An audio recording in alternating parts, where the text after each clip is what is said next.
Hi, how are you doing, guys? Welcome to the preview for Manchester City versus Arsenal in the Premier League. We are playing away at the Etihad Stadium on Saturday night. History suggests that we don't have a great record over there in the past few seasons, but hopefully we can rectify that tomorrow. And I would say it's a good time to play City since they have not had a great start to the season, but it is City, so there is no good time to play them. So, but basically, we have a chance to get some sort of result over there. Let's hope we can do it.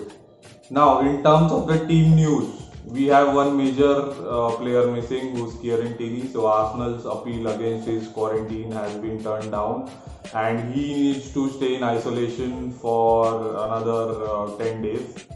It's crazy since he has got three reports negative for COVID-19, but still he needs to stay in isolation. I just don't get it.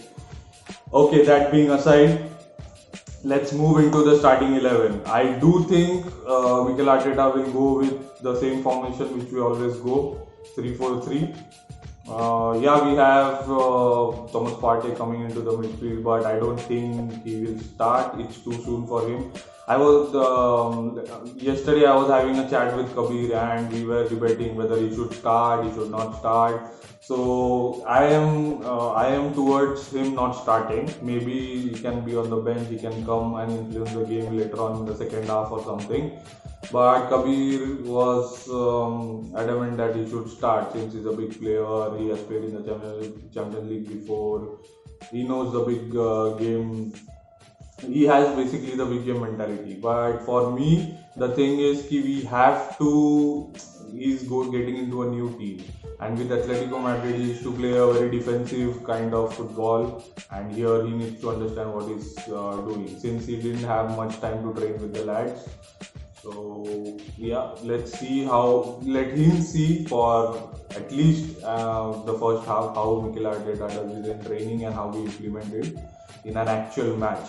So yeah, for me, Thomas Partey doesn't start. So let me get into the starting 11.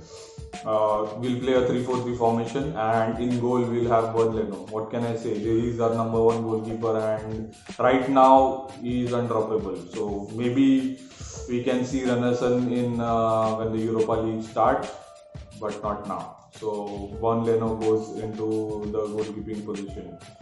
Next, defense. In the middle of those three, we'll have David Luiz. He's playing okay, and he's helping out Gabriel and Holding, who will be my two centre halves for this game. So on the left hand side, I'll have Gabriel. Impressive, pretty impressive. Now, Mikel Arteta will not make this mistake of not. He didn't play him against Liverpool in the Monday night game last week. Yeah, last week. Yeah.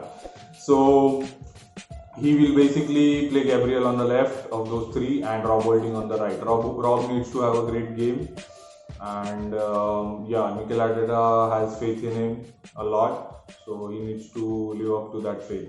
Alright, so in the middle of the park, I would actually go for Granit Xhaka and Mohamed Elneny in this match. Purely because it depends. If Kevin De Bruyne is not fit for this match, maybe you can go with the Dani Ceballos and Granit Xhaka.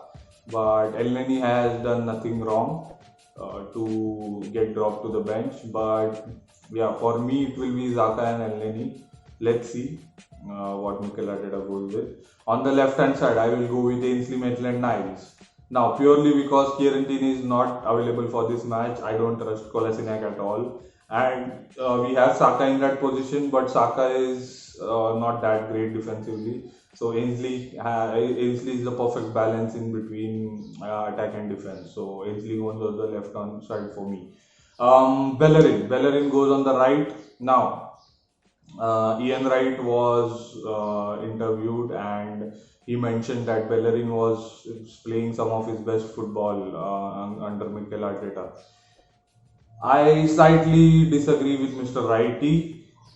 He is not playing up to his potential, but he is getting there. So maybe a little bit of time might help him, and might help him to get back to his best. But yeah, Hector Bellerin goes on the right. Now, the front three, I'll go with Pierre-Emerick Aubameyang on the left hand side. what can I say about this guy? Now he is not he's scoreless in I think 2 games. So he needs to start scoring and get back onto the scoring chart. So Aubameyang goes on the left hand side. In the right, this is a sticky one for me. I would actually go with Pepe. Pepe had a good game coming on as a substitute in the last game, and he will be raring to go. So instead of Willian, I would go for actually Pepe, and let's see what Mikel Arteta goes with. In the middle of those three, I will go with Alexander Lacazette. 3 goals in his last 3 matches, informed striker, and he goes. The thing with Lacazette is City is a possession-based team, and whenever we get the ball back from them, whether it be to start a counter, whether it be to just hold on to the ball and have a moment of peace during the game, his hold-up play will be very crucial in that. So we'll obviously have less possession, and Mikel Arteta will set up that way as well. So Alexander Lacazette is very important for Aubameyang and whoever plays on the right hand side, Willian or Pepe. For me, it's Pepe. So he can hold up the play for those two and get involved in the game as well and try to score as well. Remember, he's the informed striker. So who knows? So that is it, guys. That is my starting 11 for the game against City. Now, let me go through a few records which are not that great for Arsenal fans. Obviously, we haven't won at the Etihad Stadium after 2015. The 2-0 win against City was back in 2015, in which Olivier Giroud and Santi Cazorla scored. That was an impressive performance. If we can replicate that, it would be great. But let's see how it is. The last match Mikel Arteta played against Pep Guardiola, he won. So I think he has won one match and lost one, which was a freak match when just after the lockdown had ended and we had like 3-4 injuries in the first 20 minutes. So Mikel Arteta couldn't execute his game plan in that match. I want to see him executing his game plan perfectly. With all the players fit and available for him in the Premier League, of course. We did win against City in the FA Cup, but it's the Premier League and it's a different kettle of fish.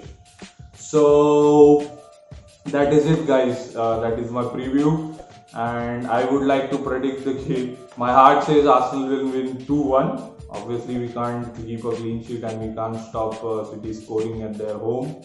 So I think my heart says Arsenal will win 2-1. But logically speaking, they are a far better team than us, of course. But they are vulnerable in defense. So we can get at them. And let's see. Probably it will be a draw, 2-2, maybe a 1-1. Leeds did it. Why can't we? So let's see. You can catch me on the post-match show with Kabir, and it all depends whether I am fuming or I am relaxed, which means the result has gone in our favor. But it is what it is. All right. So that is my starting 11 for the match against City. Let me know, guys, in the comment section below if you have any other starting 11. If you want to add maybe Ceballos in the midfield or Saka on the wings or whatever. Mikel Arteta has a lot of options up his sleeve, so it depends on what he chooses. So that is it, guys. Hopefully we can win at the Etihad after 4 to 5 years, and I will have a smile on my face for the post-match show. Alright, I am out of here. Bye.